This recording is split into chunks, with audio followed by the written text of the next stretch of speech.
On an unseasonably warm December afternoon, the 1977 AFC playoff game pitted the young Baltimore Colts against the defending Super Bowl champions, the Oakland Raiders. You have to like the Raiders at that time over us. And probably they were a little bit better team than we were. They had more experience. They intimidated people. And we were young and probably on the upstart and thought that we can get out there and compete against them. We had a great deal of respect for Baltimore because Burt Jones was a terrific quarterback when he was hot. He had a lot of weapons to work with. Going into the game, I think we anticipated a high-scoring game. Stabler's prediction seemed destined to come true for Oakland.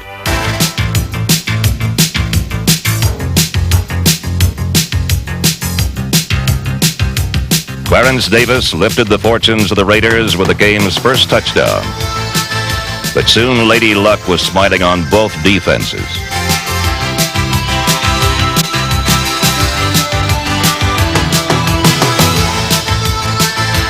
Despite the presence of two of football's premier quarterbacks, Stabler and Burt Jones, neither team was able to gain the upper hand through much of the first half.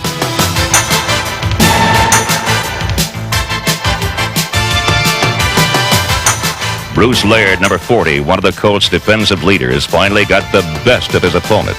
What we tried to do with Kenny Stabler is try and give him different looks and try and mix up our defenses a lot because he is a good veteran quarterback and very astute at reading defenses. I had weaseled behind one of the other guys in the zone. It looked like man-to-man. He tried to look downfield and didn't see anybody open. He tried to hit Van Egan in the flat. As soon as he released the ball, I just broke in front of Van Egan and picked off the pass. Once I got it, there was no one there. It was only Kenny and a couple linemen, so it was just clear sailing right down the field. Laird's touchdown gave the Colts a surprising halftime lead. I used to say something at halftime. I had no idea what it meant, but I heard it someplace, and it sounded like a pretty good idea. The last thing I'd say was, don't worry about the horse being blind, just load the wagon. Then let's go. I have no idea what it meant, but some guys kind of got excited when I said it. Stabler certainly got excited. He loaded up the wagon with a full arsenal for the second half. With weapons like Cliff Branch, number 21, and sure-handed Dave Casper, number 87, the Raiders finally went on the offensive.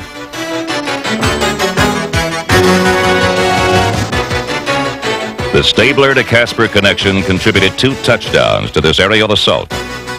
But Baltimore's Burt Jones, number 7, as Stabler had predicted he could, sparked the Colts to their own explosive barrage.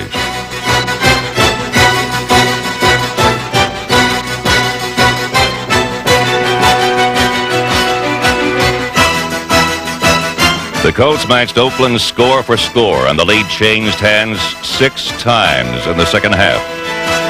The Colts regained the lead 31-28 with Ronnie Lee's second touchdown of the game. We had them down the fourth quarter, and I can remember so well. We thought we had the game wrapped up, and we decided that we're going to just sit on the ball. We're going to try to run the clock off.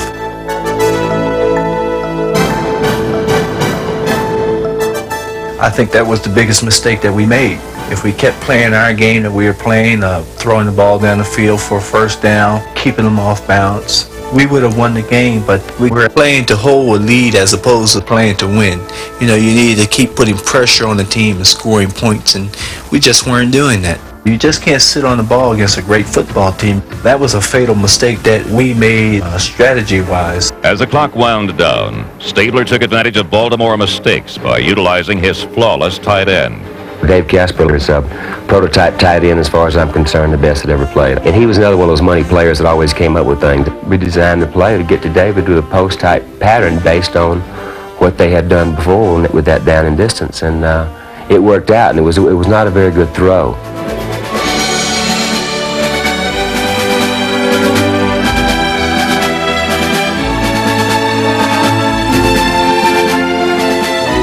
All all year long we run that pattern. I'm just clearing out, but they had given a different type of coverage where I was getting a single coverage from a DB, and they said, hit the ghost to the post. So I get up line of scrimmage, and the first thing I do is whoever was that linebacker caught me right in the neck. I mean, I didn't even get off the line of scrimmage, so I set the whole play up by being a half-ass play at the time anyway. So I take off down the field, and this guy's covering me inside out, and I'm supposed to run a post. I cut across his face, and I was wide open, but the snake had to get rid of the ball because I was so late.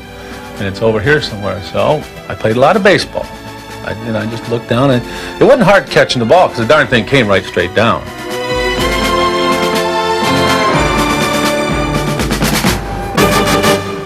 But the hardest thing was when you took a look this way, say, now where's that ball going to come down? Because you had to duck down and then pick your head up, and of course you can't see anything on the top of that helmet until the ball starts coming down. That play was, that made the game for us.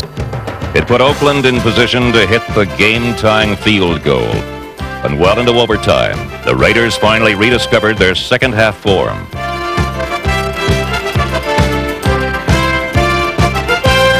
This time, they sent the ghost all the way to the end zone.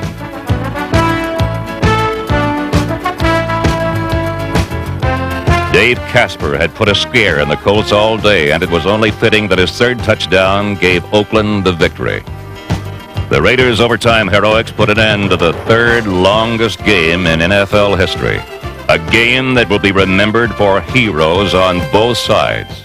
That was a great game. You know, the funny thing about that game, that Baltimore playoff game, is it didn't get talked about as one of the great. I mean, if it were a Super Bowl, that game had been a Super Bowl, it'd be the greatest football game ever played.